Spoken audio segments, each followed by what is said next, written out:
Mr. Speaker, nice to see you, sir. Hey, Greta, great to be with you again.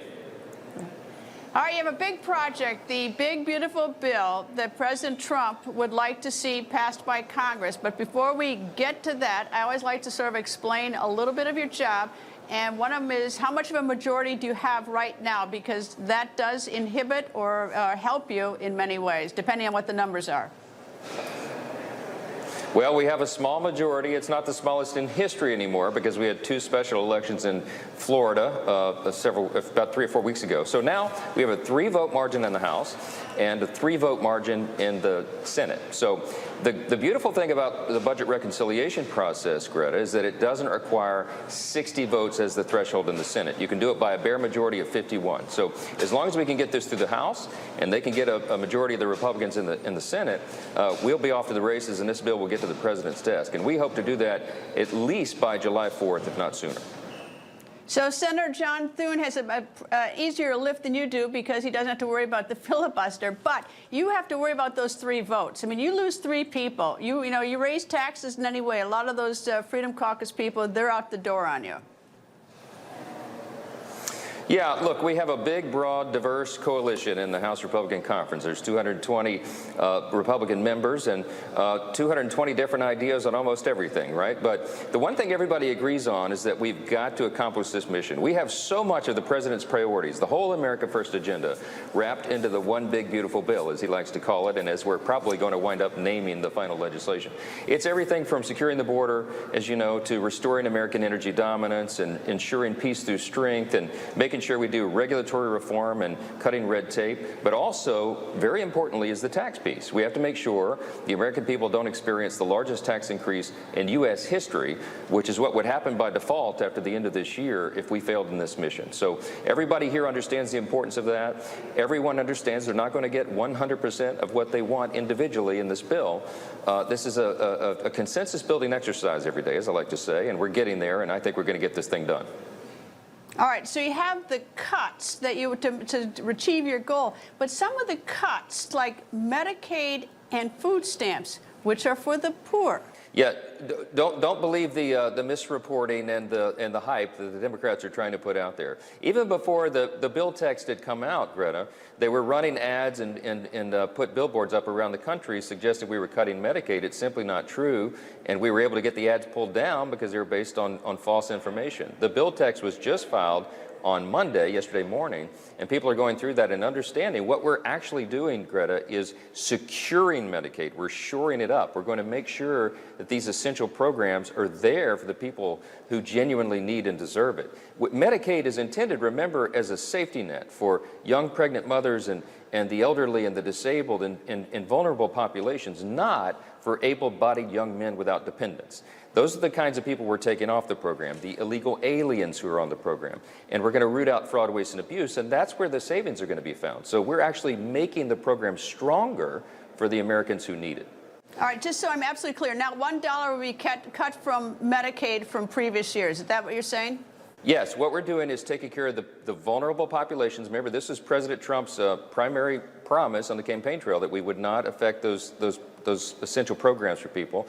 And that's a big thing to us. I mean, I'm one of the Republicans, as many of us are, who have a lot of Medicaid recipients in our district. We got to protect those people, but we also have to recognize that these programs are on a path to insolvency within an 8 or 9 year window. So if we don't shore them up and don't restore them to their original intent, we'll be derelict in our duty, and it'd be a great disservice to the American people. One of the things that President Trump floated last week was to raise the income tax on earners over $2.5 million, maybe over $5 million. It was sort of a squishy number as far as, I didn't hear it directly from the president. He's walked that back, but raising taxes seems to be a non-starter with a number of members of Congress.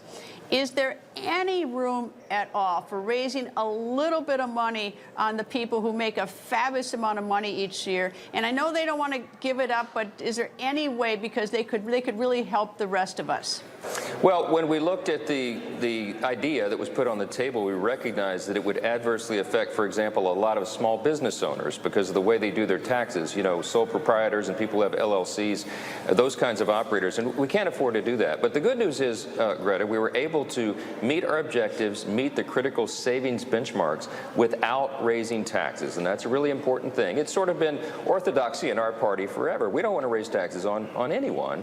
And the people who are in the tax bracket that you're talking about, many of them are job creators and entrepreneurs and risk takers, the ones that are helping build the economy to employ their neighbors and people in their community. We want to allow them the ability to do that without getting in their way. And so that's what the Republican Party stands for: less government, lower taxes, so we can allow the free market to flourish. I think that's what we're going to achieve in this bill. President Trump says no tax on Social Security. Is that going to end up in the bill? No tax on Social Security?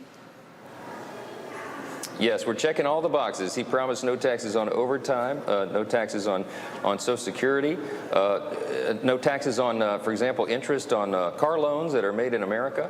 A number of those things are woven into this bill, and we've made all the math work so we can do that. Let me go to another issue, one that I bring up a lot over my career, is that the tax code. And the tax code is absolutely impossible to follow. I don't know anybody who does his own taxes who makes over $50,000 a year, because you're afraid you're going to go to jail, for one thing, if you do something wrong. Is the tax code ever going to be revised so that we understand what we're doing when we make our commitment to the federal government and pay our taxes? Yeah, it's far too complicated. You're right, Greta. And a lot of the American people just throw their hands up. They have a hard time. They pay to have their taxes prepared by someone who's a professional. Shouldn't be that way. The Republicans are in favor of simplifying the tax code. We've made that a continuing theme over the years. My first term as a freshman in Congress, we passed the Tax Cuts and Jobs Act, as you know, during the first Trump administration, and we did greatly simplify the tax code. We have a lot more work to do in that regard, but it's a very complicated and complex thing to do.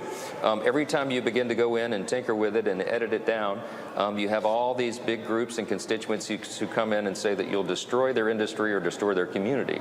And that's why politically it's a difficult thing. But we're continuing to chip away at that to make it simpler. I think in this bill, what we'll do to extend the Trump-era tax cuts is going to be critical for the economy. We believe this is going to be jet fuel for the economy. It will also send a very important signal of stability, Greta, to the bond markets and the stock market, to let people know that Congress is on the job. We're taking care of this. We're going to revive the American economy, and we're going to do it in a way that's fiscally responsible, that we don't dig further deep in the hole of deficits and debt. And that's a really important principle for us to maintain, and we're working on it hard here every day. I don't think the only way you're going to get Congress to change the tax code to simplify it so everybody understands it is if you pass a law making members of Congress having to do their own taxes and giving them 2 weeks to do it, because it's absolutely, it is so, the code is so disgraceful and complicated. All right, immigration. Will there come a time when there'll be immigration reform that's simplified and that recognizes the people we want to come to this country and then want to keep the people out of this country who shouldn't be here?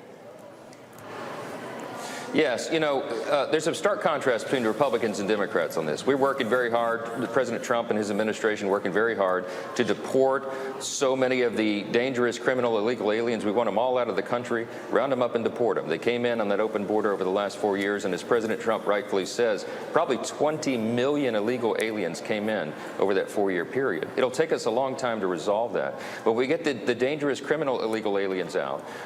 We have to turn our attention to the remainder of the issue and figure out how to resolve it.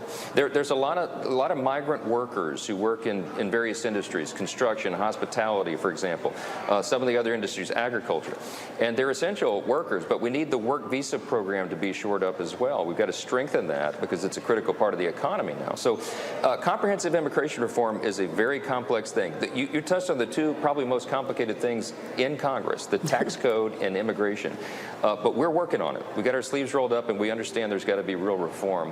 I've been working on this since I got to Congress almost 9 years ago.